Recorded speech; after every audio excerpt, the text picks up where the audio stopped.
What if there was something as easy as a thermometer that could tell you the comfort level of a plant?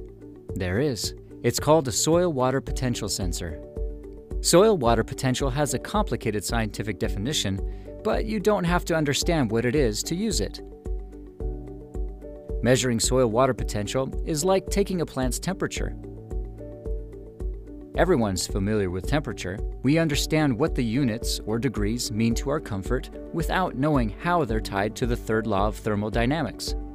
Soil water potential defines the water comfort range of plants just like temperature defines the thermal comfort range for humans. These plant comfort ranges are well established by researchers. Here are some crop comfort ranges in units of kilopascals.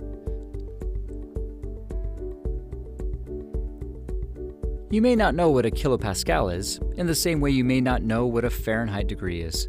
But you can still use this scale to measure the comfort of your plants and know if they're in stress. Use soil water potential sensors to optimize irrigation, determine drought stress, and more.